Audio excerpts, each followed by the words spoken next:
Mhm. Well, Hi. hello, PointPay family, yet again, and welcome back to the second part of our July AMA session, even though we are well into August. So I'm, as always, Vladimir Kardapoltsev, the CEO of PointPay, and today we'll be picking up exactly where we left off last week. We'll cover the remaining updates as I promised in the previous video. And if you haven't liked, subscribed, or left us a comment or pressed the bell button yet, so it is the perfect time to do so. So it really helps us grow as a company, and it really helps us to engage with new people on engage with new people on YouTube. Sorry. And as always, with me is Diana. Hello, Diana. Hello, everyone. So, yet again, let me just remind you that Diana is a co host of those AMA sessions, and she's, as always, kind enough to organize this AMA. And she collected all of your questions. She handpicked the most exciting ones. She probably paraphrased some of the weaker ones and maybe combined them into something more interesting, maybe. So yeah, Diana is in charge of all of that because I'm quite useless. So let's move on. So with our first update of this AMA session, which is a very exciting release. So we've significantly expanded the number of supported blockchains on our platform. Over the past week, we've added around 10 new tokens. For now, this is a purely technical update, so it's not something that you can try yourself yet. However, it will soon be available on our platform for everybody to use. In terms of those networks, I think we should be releasing them by the end of August. So we'll publish the full list on our social media channels as soon as those networks will go live. So stay tuned. Let's move on to the main topic of today's episode, which is our Web3 terminal. So over the past month, this what our platform has gone through, kind of through a wide range of improvements, from technical enhancements to the launch of what it feels like a brand new NFT marketplace. Although I think, to be fair, that's a slight exaggeration.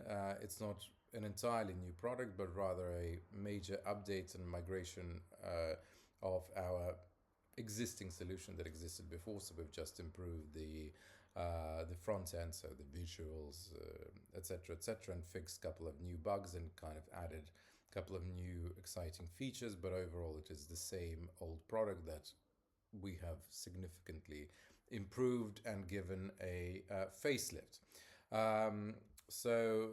Many of you are already using our NFT Marketplace as a separate platform, and we wanted to change that by bringing you our decentralized services together in one place. So we're happy to introduce it as a result. So the marketplace has now been fully integrated into our Web3 terminal, and it is accessible via a single Web3 account. So no more separate websites for for the Web3 terminal and the NFT and everything else. So now it's all combined into one place through a single Web3 account. So no separate websites, just one login where you will be able to access all of those things in one place, as our motto suggests. So you just have to open the terminal, connect your or create your wallet, and you have access not only to the DEX and the prediction markets, but also the NFTs. So yeah. Every feature you already know about and enjoy is still there. What else? While the redesign, kind of has completely refreshed and significantly improved. We also released several updates that have made the platform a lot faster. It modernized the interface and greatly enhanced both the NFT creation tools and the search experience. And speaking of the details, we've improved the NFT categories and the way the assets are displayed. So now it is more intuitive, and now the information, I think, is accessible in a much better way. While the collections and the individual tokens are better organized, you can spend less time searching and more time focusing on what matters. So, also for the creators, we simplify the process as well. So we built in NFT and mystery box creation tools, and they're now kind of more intuitive and user friendly. We gave them a try and let us know. So yeah, pretty much give them a try and let us know how it feels, how it sounds like, what it looks like, etc. So I truly hope that you will all appreciate this new level of convenience, both across the platform as a whole and within our kind of new version of the NFT marketplace itself. So let's move on to our next topic. It is also directly related to the Web3 terminal, the prediction market. So our focus was primarily on technical improvements and that were designed to make the overall experience smoother and more enjoyable. And we've carried out a series of optimizations and to improve the speed and the responsiveness of our website. Pages now load faster, data refreshes a lot quicker, and we've introduced an important new feature, which is an event filtering system. So you can now browse the events by category and the topic. For example, if you want football, you can find football. If you want politics, you can find politics. If you find crypto related events, you can just find it there. So we've reorganized the website so it's much more accessible and kind of easier to navigate by the category. It's slightly unfortunate that we weren't able to release the improvements before the football World Cup, but they're now live. They were scheduled for the release at the beginning of June, but we had some other priorities, so we weren't able to release it before that. But now it is fully available, and during the final matches, the prediction market experienced particularly high influx of users. But as they say, it's better late than ever, I think. So speaking of what's next, so let's take a look at our immediate plans. Right now, the team is primarily focusing on two major areas of the platform: the futures trading and the P2P. So our goal is simple and ambitious, so to make both of them even faster, more intuitive, and easier to use. So the upcoming improvements will cover the interface, the overall performance, and the improved interaction logic, helping you to spend less time on routine tasks and more time on focusing on trading. Some of this work has already, it's already underway. And I'm looking forward to sharing the results with you very, very soon. But for now, consider this as the kind of the official announcement of the upcoming improvements on the platform for both futures trading and the P2P trading as well. And whilst we're talking about the announcements, I can also reveal that later we'll be launching a special activity across all of our special media channels to have a chance to earn a special VIP level and the vouchers. And we'll share all of those kind of activities very, very soon as well. And let's move on to your favorite part, the questions. Enough of me, enough of the updates. We've had too many of them, I think. So yeah, Diana. There. Yeah. Let's start with the first question. What do you think about traditional financial companies entering crypto through stablecoins rather than cryptocurrencies themselves? Okay, so honestly, from both a risk management and a business perspective, it's a very logical approach. I think, first of all, there is an issue of risk. So the stable coins, these companies choose are often issued by the major players in the market within the same country. So an American company prefers American stable coins that creates a much clearer legal framework and makes regulatory compliance far easier. And second, there is a kind of operational management side as well.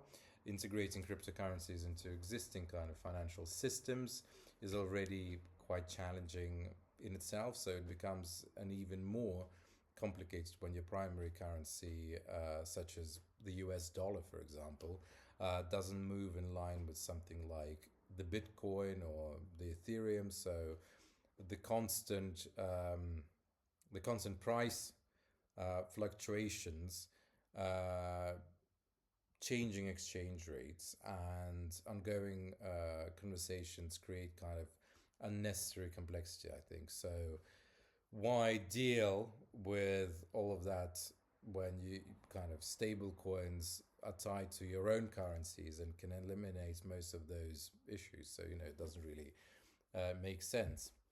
And there is also, I think, an issue of a human error, not human error, kind of human factor, the conservatism overall.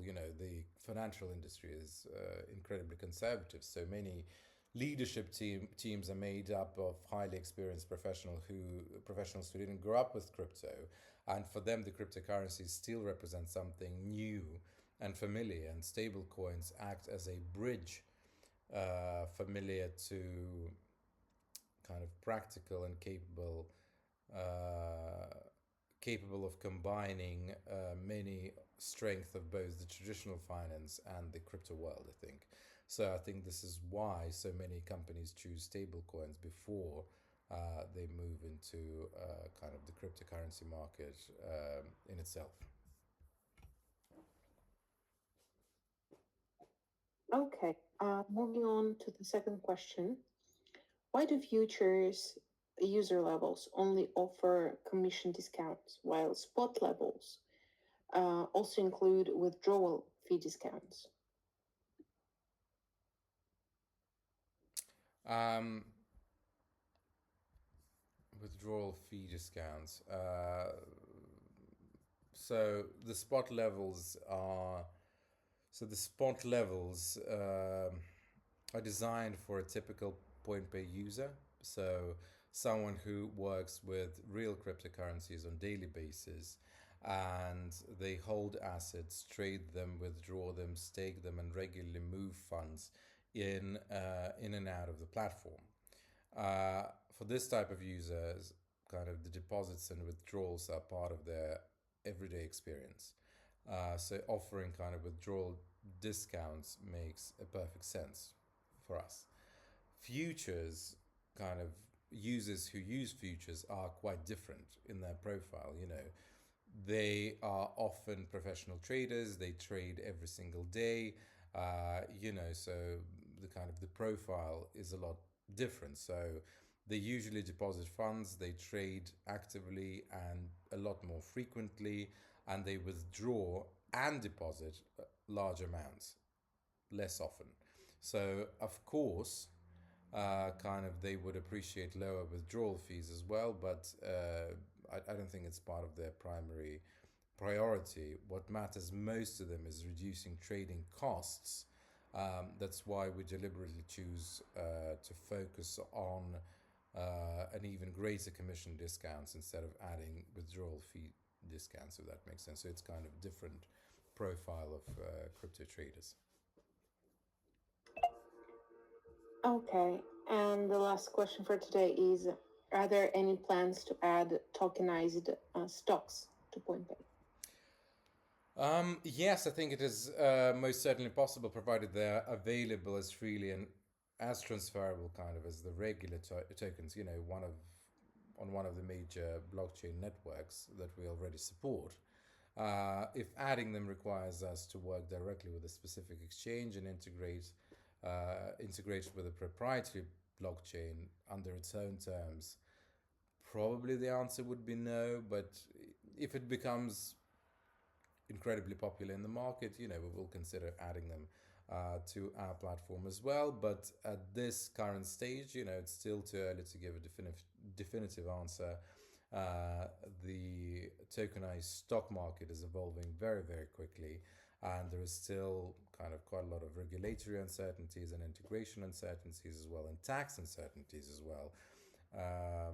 So let's see how it goes. If it becomes very, very popular, I'm sure that we will be able to integrate it within our platform through like some third-party intermediary. Okay, I think that is all for today. We've reached the end of our very best and most important and most interesting questions from you as a team. And unfortunately, this is the end of our time as well. So I can't keep on, going on with those videos forever, because everybody has a short attention span nowadays. So we try to keep the timing to under half an hour every single time. So I hope you enjoyed this AMA session. By the way, let us know in the comments which format you prefer of our AMA sessions, the long ones or the short ones. Maybe you have some specific things that you want our platform to include as a whole. Maybe you want me to TikTok every single day, so who knows. In any case, thank you very much for watching. I've really enjoyed your questions, and I'll see you at the end of August, and I hope it's not going to be as humid as it is now. So thank you very much and have a wonderful day. And thank you again, Diana, for organizing all of this. Thank you.